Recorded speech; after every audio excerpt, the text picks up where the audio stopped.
Hello, everybody, and welcome back to Radio Entrepreneurs. My name again is JDavis, and we continue to stream stories of entrepreneurship, leadership, and how people are dealing with this economy. Every week, we like to check in with the one and the only Mark Furman, Director, Shareholder at Tarlow, Hart Rodgers, for the segment Entrepreneurship and the Law. Welcome back, Mark. Hi, Jeffrey. Great to be with you.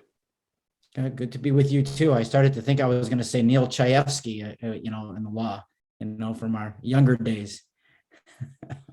You're dating Mark, yourself, what's up? Jeffrey. So I thought we should talk about, contracts and one of my pet peeves.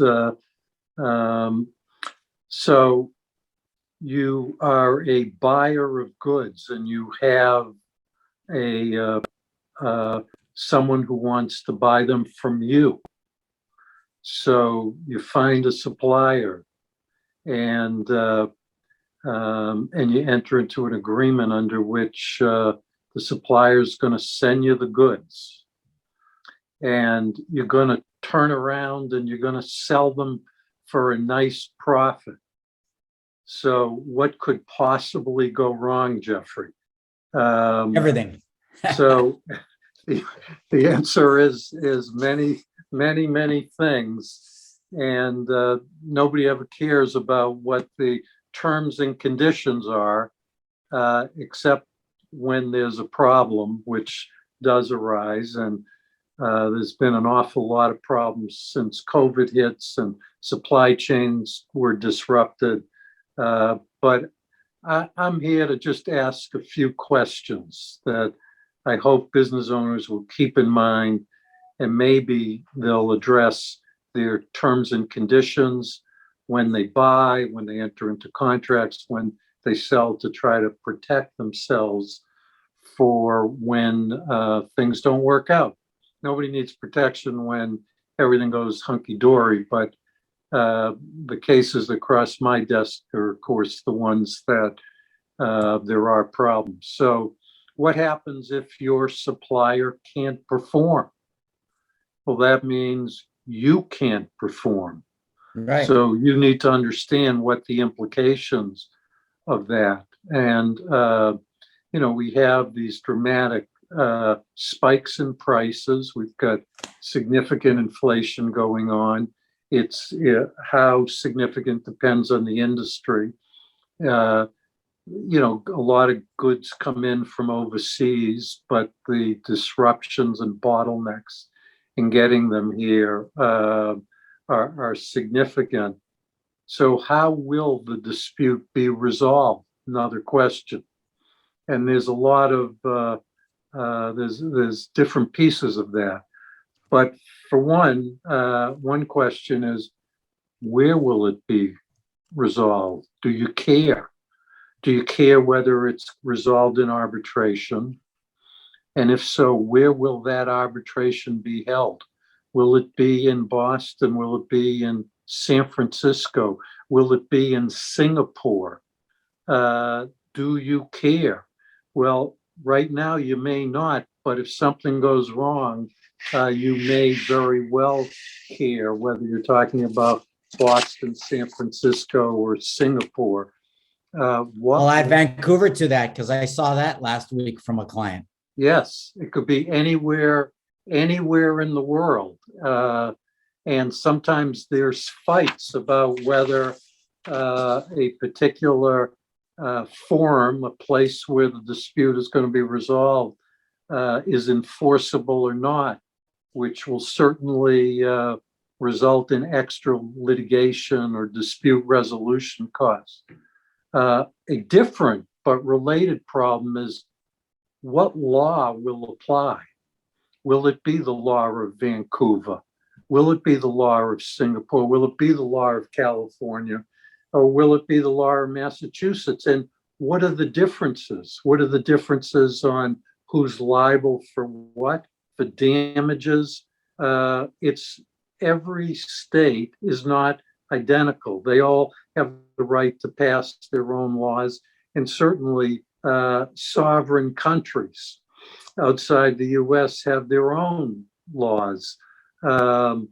So what about a limitation on damages? In this example I give, where you can't get the product that you've committed to sell to a buyer, do you have a damage limitation that protects you against on a claim by your buyer? But does your supplier have a damage limitation that protects them? Oh, all you get back is your deposit. But your buyer doesn't have that clause in it, so you're potentially liable for lost profits. So these contracts, don't tell me they're boilerplate, although I can't tell you how many times people view them that way. They have real legal consequences, and depending on the size of the contract, they can be critically important. Obviously, if you have a $5,000 or $10,000 issue, it's probably not going to be a threat to the company. But if you have a six-figure issue or a seven-figure issue, these can be of great importance to the company. And crippling if it ends up in litigation. And if it's seven figures and it's litigation in another city, it could be crippling for a company. It can be. The dispute, I mean, you save money in arbitration, but you have a less certain result because there's no appeal. The process usually is streamlined. There are exceptions to that rule. I've seen some arbitrations that went on for a long time, but if everybody's cooperating, and it is possible to have a speedier resolution. But the contract terms are what the arbitrator's going to decide, interpret, and what it means to the situation. So my message is contracts matter. They're not just boilerplate. And while you're at it, how about considering what your terms and conditions of sale are?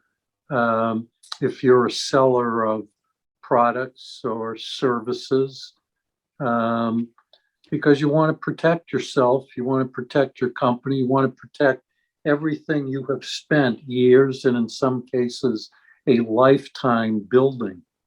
Well, I have a question for you, Mark. I think we have a reporter on the show, Phil Sharkey, that does background checks. And I'm just thinking as you talk, should more companies be doing corporate background checks around a company's litigious history?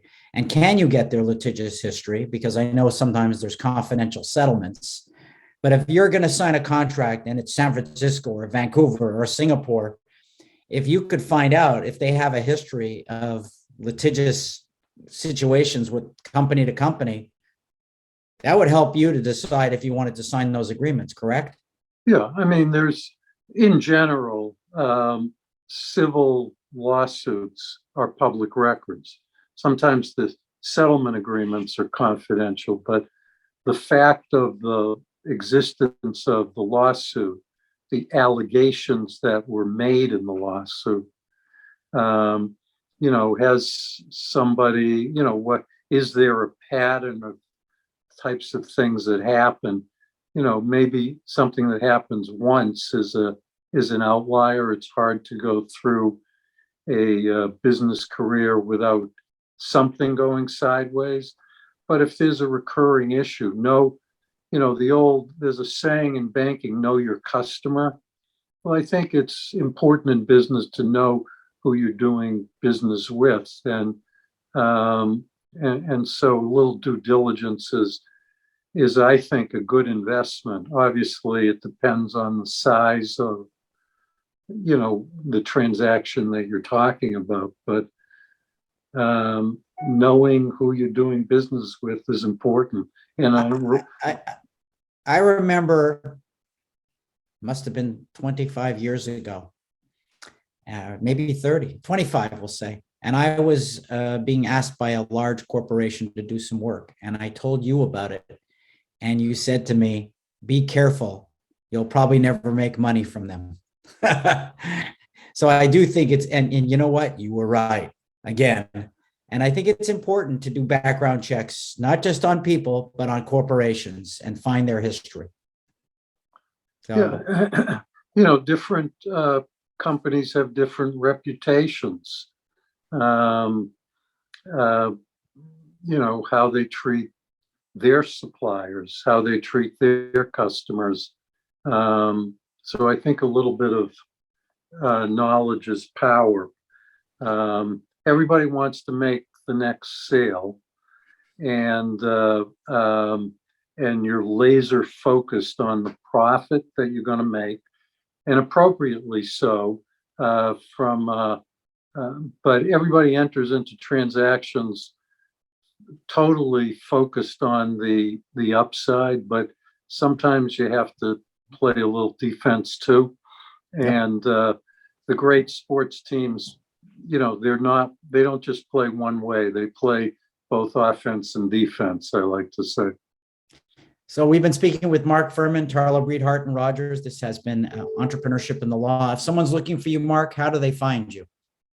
I can be reached most easily by email, mfurman, Furman, at tbhr-law.com. And always happy to chat with folks. Great. And remind everybody, this is Radio Entrepreneurs, and we'll be speaking with Mark again next week. And this is at this time, we will take a break.